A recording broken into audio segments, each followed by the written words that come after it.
These are wild native ceanothus, a very beautiful blue. Their common name is a California lilac, but they're not in the lilac family. The white ones that you will see people refer to as a buckbrush. There's little teeny tiny bees that are feeding on this. These beetles seem to be all over this particular bush. It sure looks like they're going from flower to flower, so I'm sure they're pollinators. Almost every flower here has some on there. You might recognize these. These are a common yarrow. They're the white ones that are growing around in the hills of California this time of year. It is a medicinal herb. It helps thicken and clot blood. It was thought to have been carried along with Achilles himself to help heal his armies, and was one of the things attributed to the virtue and the strength. So it acquired his name in its Latin name. And very pungent smell.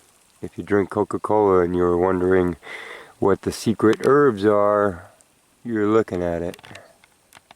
Little damselfly. Oh, you can't hide. We see you. Just springtime, out for a little adventure. Too many butterflies, flowers, and beautiful things running around, and not stop and try and capture some of this. These are called popcorn flowers. They are a white forget-me-not, and more profuse than I have ever seen this year. Kind of uncoil in the same way and have the same seeds as the forget-me-nots that are blue that you're more familiar with. Just a lot. The vetch is so thick in the fields this year, it's above Drover's head. He's literally climbing through it out there. Drover! Hi! He's a butterfly hunter.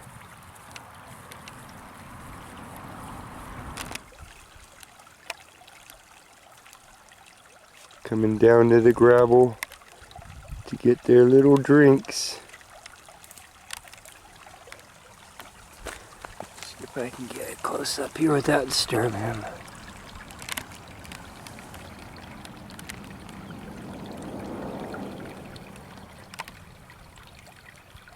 See his little tongue going out. Drinking.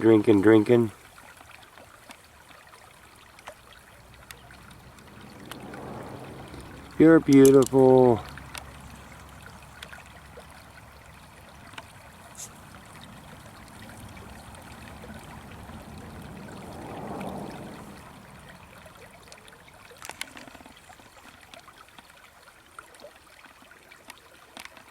What a kingdom, too. A lot of beautiful ceanothus out this year. Just blue.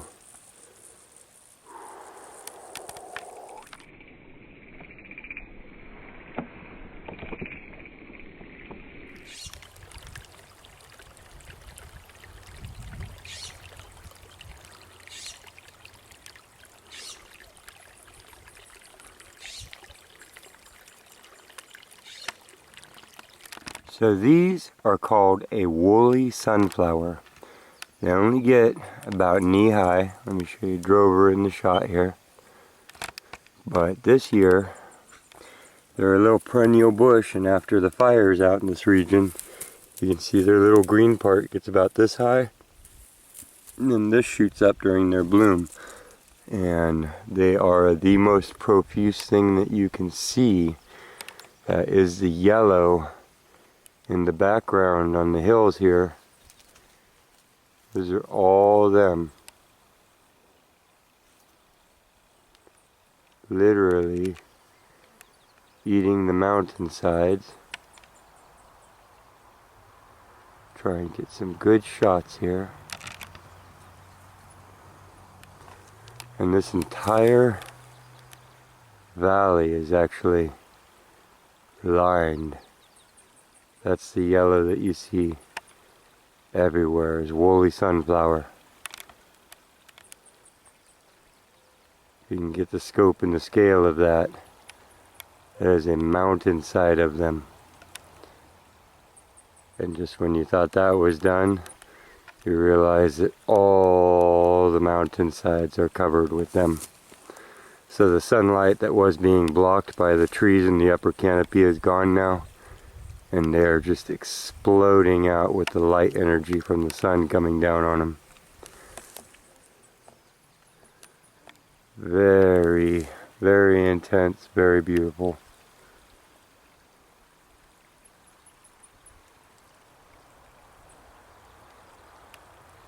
All the way up to the top. All the way around me.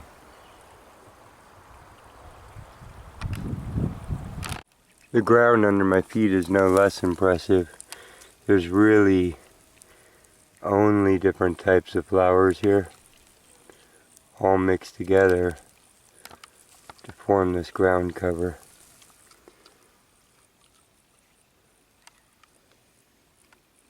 Every shape and size and array. And then even, let me show you this. I don't know if it's just the beauty of the day, but every single grass that's out here is just in its finest display. They're almost flowers themselves. A shot of these. Just beautiful. And then, you know, these are basically a foxtail, but just look at the color in them. It's like they know they're in a flowery field, and just never been somewhere where even the foxtails are that beautiful. I would almost let them grow in my yard. This is a fairy lantern. You can kind of see where they get the names. It's kind of like a yellow lantern hanging down off its lamppost.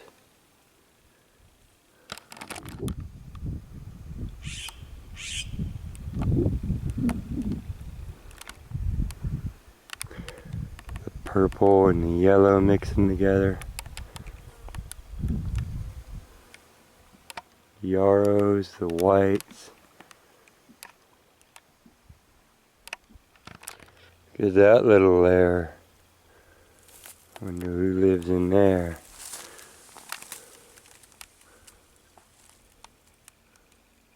Oh, is he sitting at the door? Or she? She is. Looking right at us. Hi, big and creepy. You eat things that walk by here?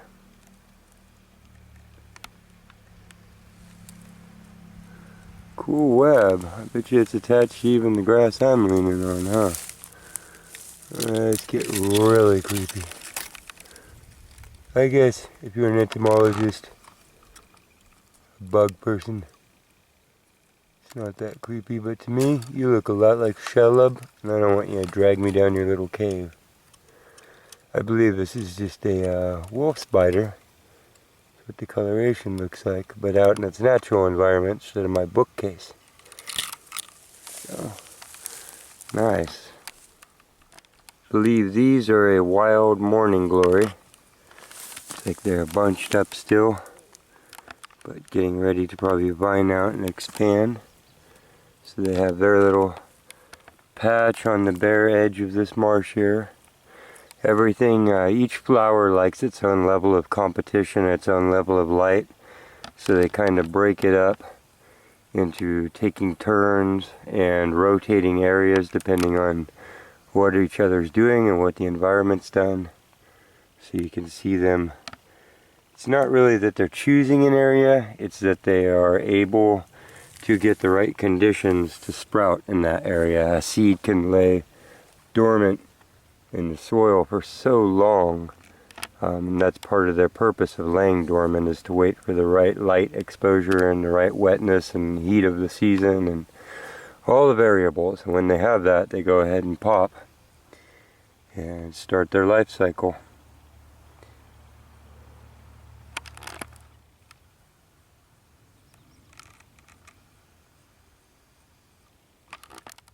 Little ant colony here. They actually just sped up because they sensed me. Before, they were carrying these little pieces of white forget-me-not, the popcorn flower, down into the hole. So they must have organic gardens down there where they're feeding off of the fungus. Oh, here's a little guy here, still working. He hasn't got the notice from everybody else. They say, we're doing a scouting mission. There they are. So oftentimes when you see ants hauling organic material underground, they're not eating the actual material. They are creating a garden in the right condition in a cave. They grow fungus on it and then eat the fungus. So they're not only really great builders, but they are gardeners, farmers. Literally. Right now they're doing the same thing as you are when you bring in a bag of soil for your garden in spring. And it looks like these popcorn flowers are a choice material for that.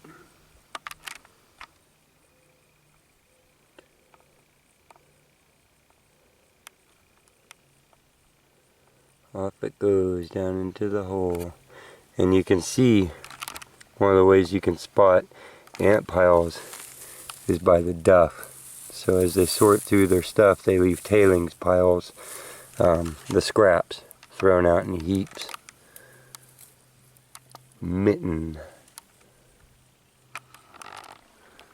So once again, not to overkill these woolly sunflowers, but it is why I stopped and wanted to hike out here to film and just, whoa, you know, that's a mountainside of them.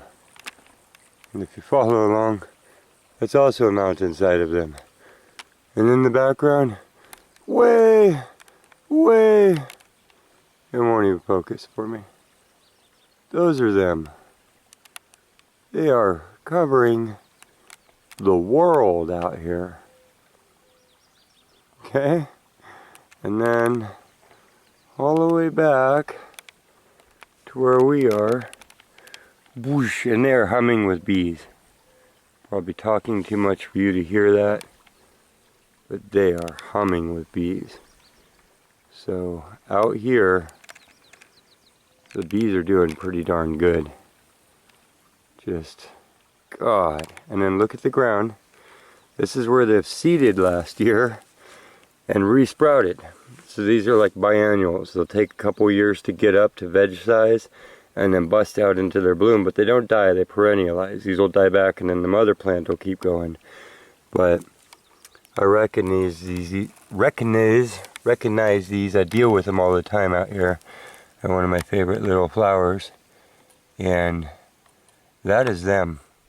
Each one of those that you're looking at could turn into an individual clump like this, and they've carpet seeded. So there's no competition from the upper bushes, and that is just mats of seeds all through here. So they are stitching it in. They're claiming these slopes as their own. Those are all baby woolly sunflowers. So, good work, Mama. You sure did your job. She says, yes, you're standing on them. But a mountain full here. Mountains full. Glad that you could see this level of profuseness with me. It is pretty heavy duty. I say they claim the prize out here this summer for the superbloom. Not that all the brodias and yarrows and wolfsbane and everything isn't competing and giving its good show, but wow, intense. This is a type of wild celery. If If you crush it, it actually smells like it. And then here in the foreground, these are harder to pick up, but they are a really pretty purple on single stalk. I don't know if you can see it here. They're making their own little stands out here, almost overlooked in the brightness of everybody else, but that's their actual flower. They're kind of an individual in that sense. We will have to look up what they are. And then their seed pods are down below here, so they've already started forming, and that'll probably fatten up and look like a poppy seed pod here eventually. But they're equally mixed in here.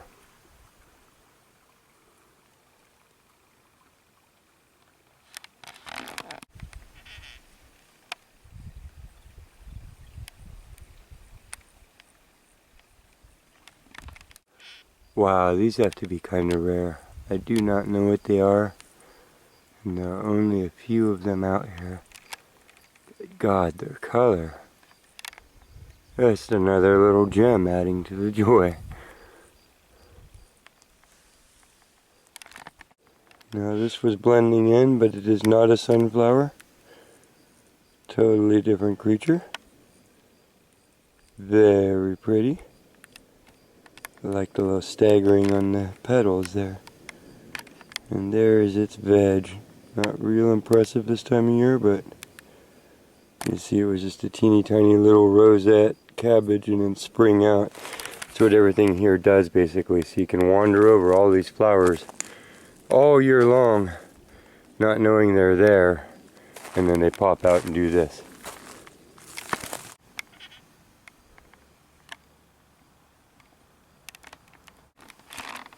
Squirrel stash. So they eat the pine nuts out of what these are a digger pine that's out here.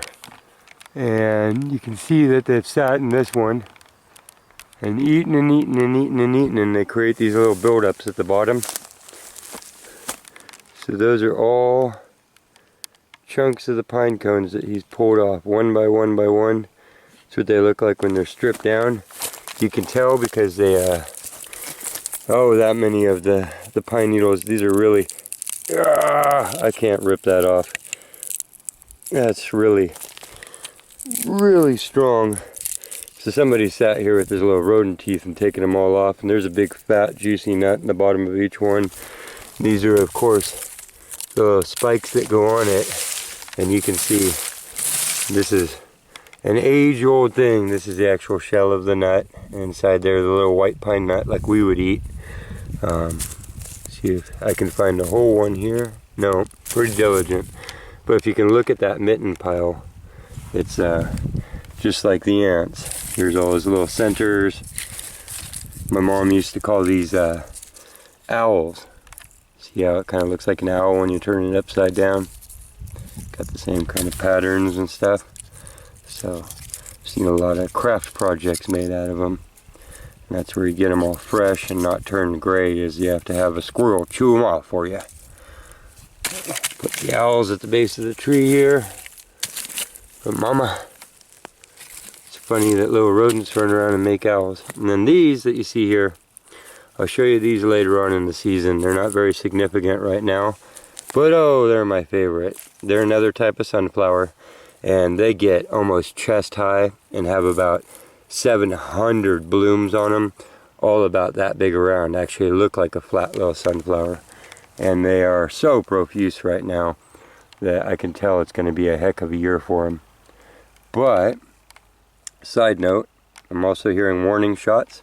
So when you hear warning shots, that's usually a property owner saying you've wandered too far. So we're gonna head out of here. That's a respectful thing to do. And say bye to the squirrel tree. So if you see what this is here, this is the limbs of a manzanita.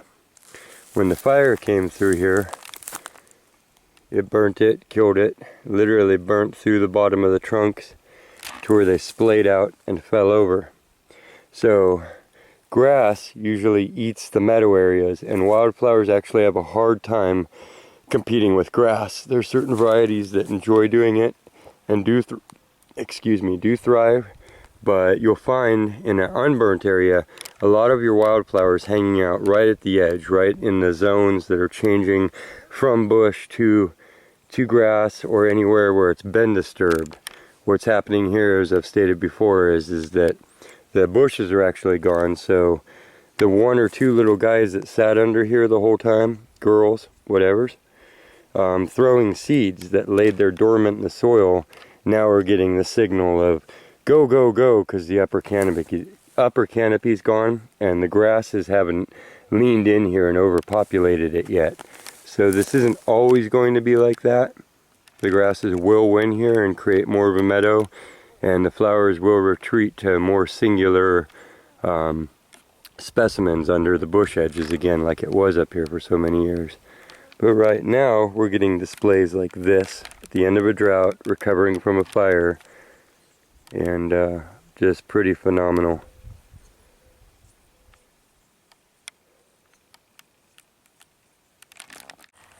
So much water running through these little valleys.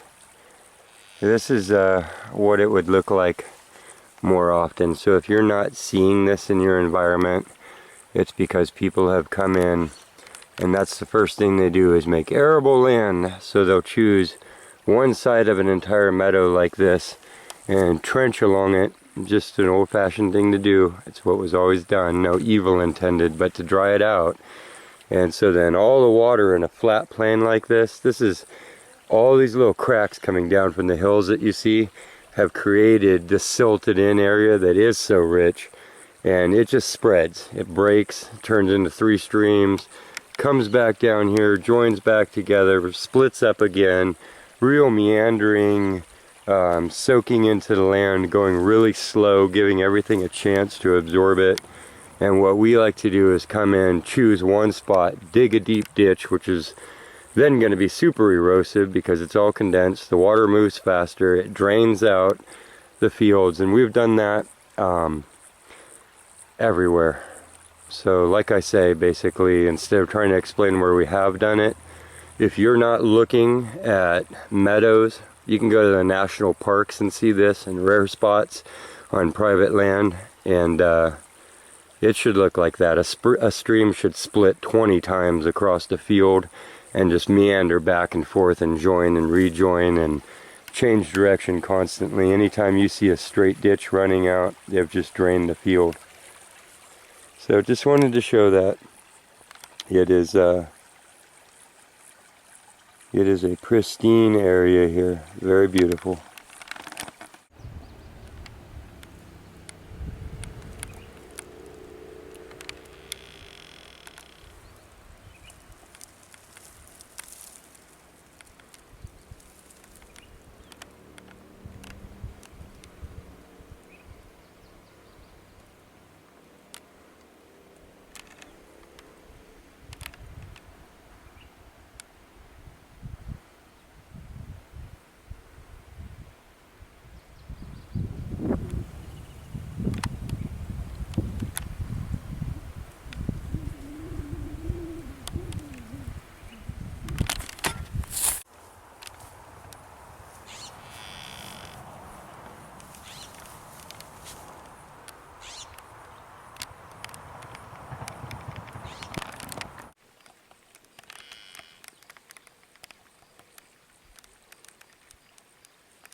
There's the star of the show.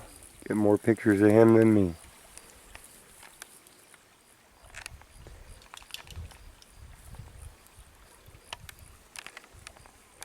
I'm just sitting up here on a rock now, looking down, thinking how lucky we are to be alive on this planet. Thank you for sharing it with me. I will see you soon.